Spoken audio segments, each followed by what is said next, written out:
Assalamualaikum warahmatullahi wabarakatuh. Perkenalkan kami mahasiswa dari Universitas Pelita Bangsa yang ingin melaksanakan ujian tengah semester pada mata kuliah Komunikasi Pendidikan. Perkenalkan, saya Nabila Ayustari sebagai guru atau disebut sebagai coach. Kemudian ada teman saya. Nama saya Faradila sebagai coach, yang dimana saya akan memberi masukan dan membimbing Bu Nabila. Selanjutnya, Nama saya Nunun Halia sebagai pengamat fasilitator yang nantinya akan mengobservasikan Ibu Nabila. Assalamualaikum warahmatullahi wabarakatuh, Bu Farah. Bagaimana kabarnya hari ini? Waalaikumsalam Bu Nunu. Alhamdulillah baik Bu. Ibu sendiri bagaimana kabarnya? Alhamdulillah saya juga baik. Nah, pada kesempatan kali ini Ibu Farah akan berperan sebagai coach ya untuk Ibu Nabila. Kira-kira persiapan apa saja yang sudah Ibu Farah siapkan? Iya, saya nanti akan melakukan coach terhadap Ibu Nabila dengan alur cerita yang nantinya mencakup tujuan, identifikasi, rencana aksi, dan tanggung jawab. Lalu jika nanti adanya pertanyaan yang berbobot, insya Allah saya sudah menyiapkan Bu. Baik, nanti tapi jangan lupa juga ya 3 kompetensi inti, yaitu present, kehadiran penuh, kemudian mendengarkan aktif ataupun mendengarkan dengan rasa, dan juga nantinya mengajukan pertanyaan yang berbobot tetap gitu ya. Nanti harus ada ya Bu. Baik Bu. Baik, selamat bekerja Ibu Farah. Assalamualaikum Bu Nabila. Bagaimana kabarnya hari ini Bu? Alhamdulillah sehat Bu. Alhamdulillah. Terima kasih sudah menyempatkan waktu. Apa yang ingin Ibu dapatkan dari percakapan kita hari ini ya Bu? Saya merasa sedikit khawatir dengan motivasi belajar beberapa siswa di kelas saya. Mereka ini menjadi kurang bersemangat Bu. Kemudian dalam mengikuti pembelajaran tugas juga sering tidak selesai dan nilainya pun menurun. Saya ingin mencari cara untuk meningkatkan kembali motivasi belajar mereka. Baik Bu Nabila, jadi tujuan kita hari ini adalah menemukan cara untuk meningkatkan motivasi belajar siswa di kelas Ibu ya Bu? Betul Bu. Coba ceritakan lebih lanjut Bu, apa saja yang Ibu amati terkait rendahnya motivasi belajar siswa ini Bu? Beberapa hal yang saya perhatikan Bu. Pertama ini mereka menjadi lebih mudah mengantuk di kelas. Kemudian ketika diberi tugas, mereka ini terlihat kurang antusias dan sering menunda-nunda tugasnya. Bahkan ada beberapa siswa yang menjadi sering tidak mengerjakan tugas sama sekali. Saat saya tanya, jawabannya beragam. Ada yang bilang bosan, kemudian ada juga yang bilang sulit, dan ada yang tidak memberikan alasan juga Bu. Lalu, apa saja yang sudah Ibu coba lakukan selama ini untuk mengatasi hal tersebut? Saya sudah mencoba memberikan variasi dalam metode mengajar, seperti menggunakan permainan ataupun diskusi kelompok. Saya juga sudah mencoba memberikan pujian ketika mereka menunjukkan kemajuan kecil. Kadang saya juga memberikan sedikit hukuman yang mendidik jika mereka tidak mengerjakan tugas, tapi sepertinya belum terlalu efektif Bu. Menarik ya Bu, dari yang Ibu ceritakan, Ibu sudah melakukan beberapa upaya. Menurut Ibu, faktor-faktor apa saja yang mungkin menjadi penyebab rendahnya motivasi belajar siswa? Ini Bu.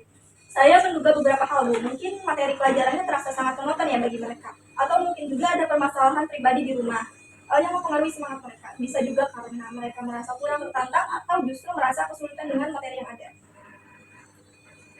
Dari beberapa kemungkinan yang Ibu sebutkan, adakah satu atau dua hal yang menurut Ibu paling dominan Bu? Saya rasa mungkin karena materi pelajarannya terkadang merasa monoton dan kurang menarik bagi mereka. Beberapa siswa juga mungkin merasa kesulitan dengan beberapa konsep pelajaran. Baik Bu Nabila, sekarang kita coba pikirkan beberapa rencana aksi yang bisa Ibu lakukan untuk mengatasi hal ini. Berdasarkan dugaan Ibu tadi, ide apa saja yang muncul di benak Ibu? Saya berpikir untuk mencoba beberapa hal Bu. Yang pertama ini, saya mungkin bisa lebih sering menggunakan media pembelajaran yang lebih menarik, seperti video atau aplikasi interaktif. Kedua, saya juga ingin mencoba memberikan tugas yang lebih bervariasi dan juga kontekstual Bu, yang berhubungan dengan kehidupan sehari-hari mereka. Ketiga, mungkin saya perlu memberikan perhatian lebih kepada siswa yang terlihat kesulitan, mungkin dengan memberikan bimbingan tambahan atau tugas yang disesuaikan dengan kemampuan mereka Bu. Itu ide yang bagus Bu Nabila. Dari ketiga ide tersebut, mana yang menurut Ibu paling mungkin untuk segera Ibu lakukan dan berpotensi memberikan dampak yang signifikan? Saya rasa mencoba menggunakan media pembelajaran yang lebih menarik mungkin bisa menjadi langkah awal yang baik Bu. Saya punya beberapa materi video dan juga aplikasi yang bisa saya manfaatkan. Langkah yang bagus Bu. Bagaimana dengan ide memberikan tugas yang lebih variasi dan kontekstual? Kapan Ibu berencana untuk memulai menerapkan? Mungkin untuk tugas minggu depan, saya akan mencoba merancang tugas yang berkaitan dengan lingkungan sekitar sekolah atau topik yang sedang hangat dibicarakan. Lalu untuk memberikan perhatian lebih kepada siswa yang kesulitan, bagaimana rencananya? Saya berencana untuk mengidentifikasi siswa-siswa yang nilainya terus menurun dan mengajak mereka berbicara secara personal. Setelah itu, saya akan mencoba memberikan bimbingan tambahan di luar jam pelajaran atau memberikan tugas remedial yang lebih. Baik Bu Nabila, jadi rencana aksi Ibu adalah yang pertama, lebih sering menggunakan media pembelajaran yang menarik. Kedua, merancang tugas yang lebih bervariasi dan kontekstual mulai minggu depan. Dan yang ketiga, mengidentifikasi dan memberikan bimbingan tambahan kepada siswa yang kesulitan. Kapan Ibu akan memulai menerapkan rencana aksi yang pertama, yaitu menggunakan media pembelajaran yang lebih menarik? Saya akan mulai mencari dan mempersiapkan materi video dan juga aplikasi besok sehingga bisa saya gunakan di pertemuan selanjutnya, Bu. Bagus sekali Bu Nabila. Apa komitmen Ibu terhadap rencana aksi ini, Bu? Saya berkomitmen untuk mencoba menerapkan ketiga rencana aksi ini secara bertahap dan melihat perkembangannya dalam beberapa minggu ke depan, Bu. Saya akan mencatat perubahan yang terjadi pada motivasi dan hasil belajar siswa. Luar biasa Bu Nabila. Saya yakin dengan langkah-langkah yang Ibu rencanakan ini, motivasi belajar siswa Ibu akan meningkat. Kapan kita bisa bertemu lagi untuk membahas perkembangan dan tantangan yang mungkin Ibu hadapi dalam menerapkan rencana ini, Bu? Mungkin minggu depan di jam istirahat ya, Bu, supaya mungkin minggu depan di jam istirahat. Mungkin minggu depan di jam istirahat ya, Bu, supaya kita bisa saling berbagi. Tentu Bu Nabila, saya tunggu kabarnya dari Ibu. Semangat terus ya Bu. Terima kasih banyak atas bantuannya, Bu Farah. Saya menjadi lebih bersemangat dan memiliki gambaran yang lebih jelas tentang apa yang perlu saya lakukan. Sama-sama Bu Nabila, saya senang untuk membantu. Terima kasih banyak.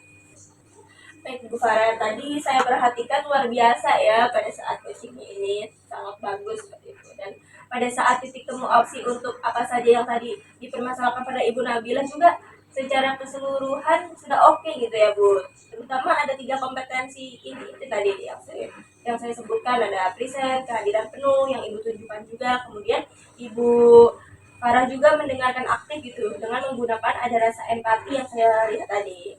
Kemudian juga mampu menggunakan pertanyaan-pertanyaan yang berbobot kepada Ibu Nabila. Baik Ibu. Nah, mungkin sambil kita evaluasi sebenarnya alur cerita yang Ibu lakukan untuk Ibu Nabila itu seperti apa sih Bu garis besarnya?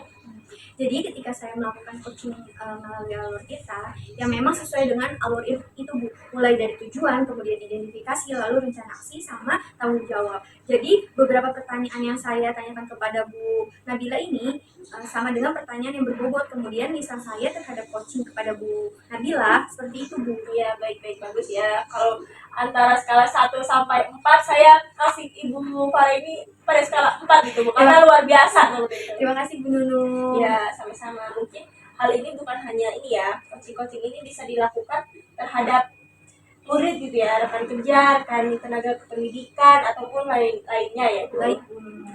Ya, sukses selalu buat Ibu Farah, sampai ketemu lagi di bertemu selanjutnya seperti itu. Baik Bu, terima kasih Bu Nunu. Sama-sama Ibu Farah. Wassalamualaikum warahmatullahi wabarakatuh.